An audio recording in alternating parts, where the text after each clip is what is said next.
صاحب ہم آپ سے جنگ نہ کریں گے. یہ روب حیدر کرار کی وجہ سے ہے, ان کی وجہ سے نہیں جو واپس آ گئے تھے. ہاں کیا کہا یا رسول اللہ اب ہم آپ سے جنگ نہ کریں گے. کہا پھر کہا ہمارے جو علاقے ہیں فدق, میں نے ہر سال یہ بچوں کے سامنے کہا ہے کہ دیکھو باغ فدق نہیں ہے, فدق ایک جاگیر کا نام ہے, ایک باغ کا نام نہیں ہے. باغ میں زیادہ سے زیادہ 100 پیڑ, 150 پیڑ, 1000 پیڑ, 10,000 پیڑ, لیکن جاگیر میں کئی ہزار پیڑ. تو یہ فدق کا جو علاقہ تھا یہودیوں نے رسول اسلام کو لا کر کے دے دیا. کہا صاحب یہ اب آپ کا مال ہے. اسی مال کو کہا جاتا ہے مال فی. قرآن مجید کی 2 آیتیں ہیں. ایک آیت میں پروردگار عالم نے اس مال کا تذکرہ کیا ہے جو مسلمانوں کا مال ہے, جو مساکین کا مال ہے, جو یتیموں کا مال ہے, جو بیواؤں کا مال ہے. یہ بھی جنگ سے حاصل ہوا ہے. لیکن مال فی وہ مال ہے جس میں مسلمان کے خون کا ایک قطرہ نہ زمین پر گرا ہو, نہ پیشانی کا ایک قطرہ پسینہ زمین پر ٹپکا ہو. اسے کہتے ہیں مال فی. یہ حکمت عملی تھی رسول اسلام اور مولائے کائنات کی کہ یہودی زیر ہو کر کے رسول اسلام کی خدمت میں آئے اور فدق کا علاقہ رسول اسلام کو دے دیا. جب فدق کا علاقہ رسول اسلام کی ملکیت میں آ گیا, جب رسول اسلام کی ملکیت میں آ گیا تو فوراً جبریل امین نازل ہوئے.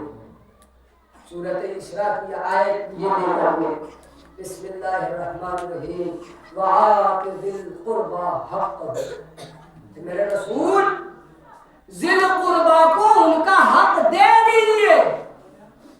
کیا کہا یا رسول اللہ ذی القربى کو ان کا حق دے دیجیے. ابو سعید خضری مسلمانوں کے بہت چہیتے صحابی, اور ہمارے بھی ایسا نہیں.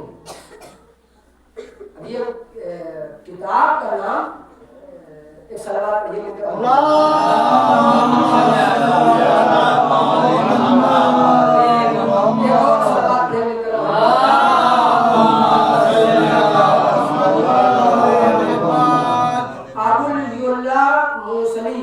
احمد بن علی بن مصنع متوفی 360 مسند ابن یعلا جلد نمبر 2 صفحہ نمبر 334. یہ روایت ہمارے برادران اہل سنت کی کتاب سے میں پڑھ رہا ہوں, اور یہ جو راوی ہیں یہ ہیں رسول اسلام کے معروف صحابی جن کا نام ہے ابو سعید خضری.